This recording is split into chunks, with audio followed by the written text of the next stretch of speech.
I'm Rasheed Ogunlaru. I'm a life coach, I'm a motivational speaker, and I'm a business coach. At 18, I left school. I wasn't quite sure what I wanted to do. I worked in the media for a long period of time. I was a press officer and I used to train people to appear on TV and radio. After 10 years, I was made redundant and I asked myself again, what is it that I want to do? And what I did do was pursue my passion, which was a singer and performer.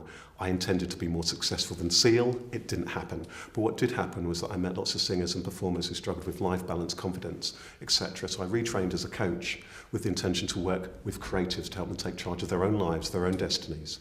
It's my privilege and my pleasure to welcome Rasheed Ogunlaru to Goldsmiths.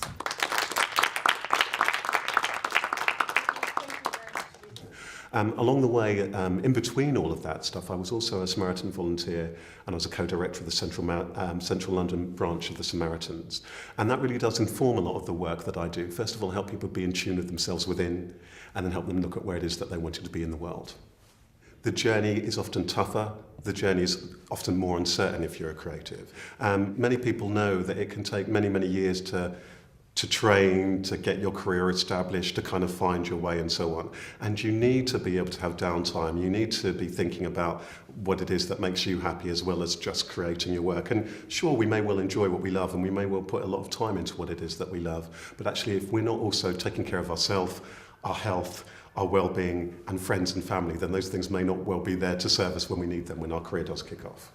You've got to know what it is that you're passionate about, and are you actually doing that? It might be that you're passionate about, let's say you're passionate about art, and perhaps you are doing art, but are you doing that in a way that you are actually passionate about? You know, you need to first of all really listen to yourself. Sometimes it might even be the case where you think, hang on a minute, I need a little bit of time out. Trust that. It may well be that some inspiration comes along the way. But confidence is also very, very important. Now that's going to partly come from you just valuing yourself. I think it's about valuing you, valuing what you do, and valuing the people who you're doing that for. And I think there needs to be a balance and equilibrium between those things. I think it's also very important that you find people who it is that you know and trust and that you like. You know, don't feel as though you need to do it all on your own. Many creatives do feel as though, even though you're doing something that might well be quite insular, you do need other people. Seek out other people who are creatives.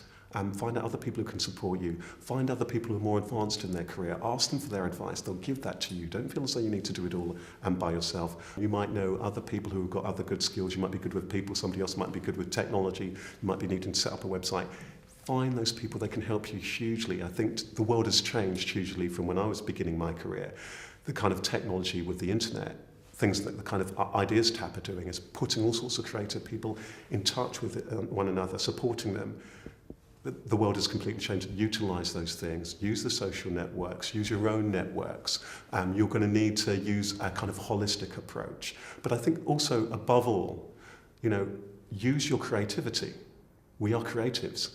Actually, we often think that business is something for somebody else. No, business is born from creativity. You know, creativity gives birth to money. Money doesn't give birth to creativity. We need to remember that as creatives. We need to accept that. And that's, again, why I say value yourself, value what you do, and value the people who you do it for. And then your career will move forward. There's no question.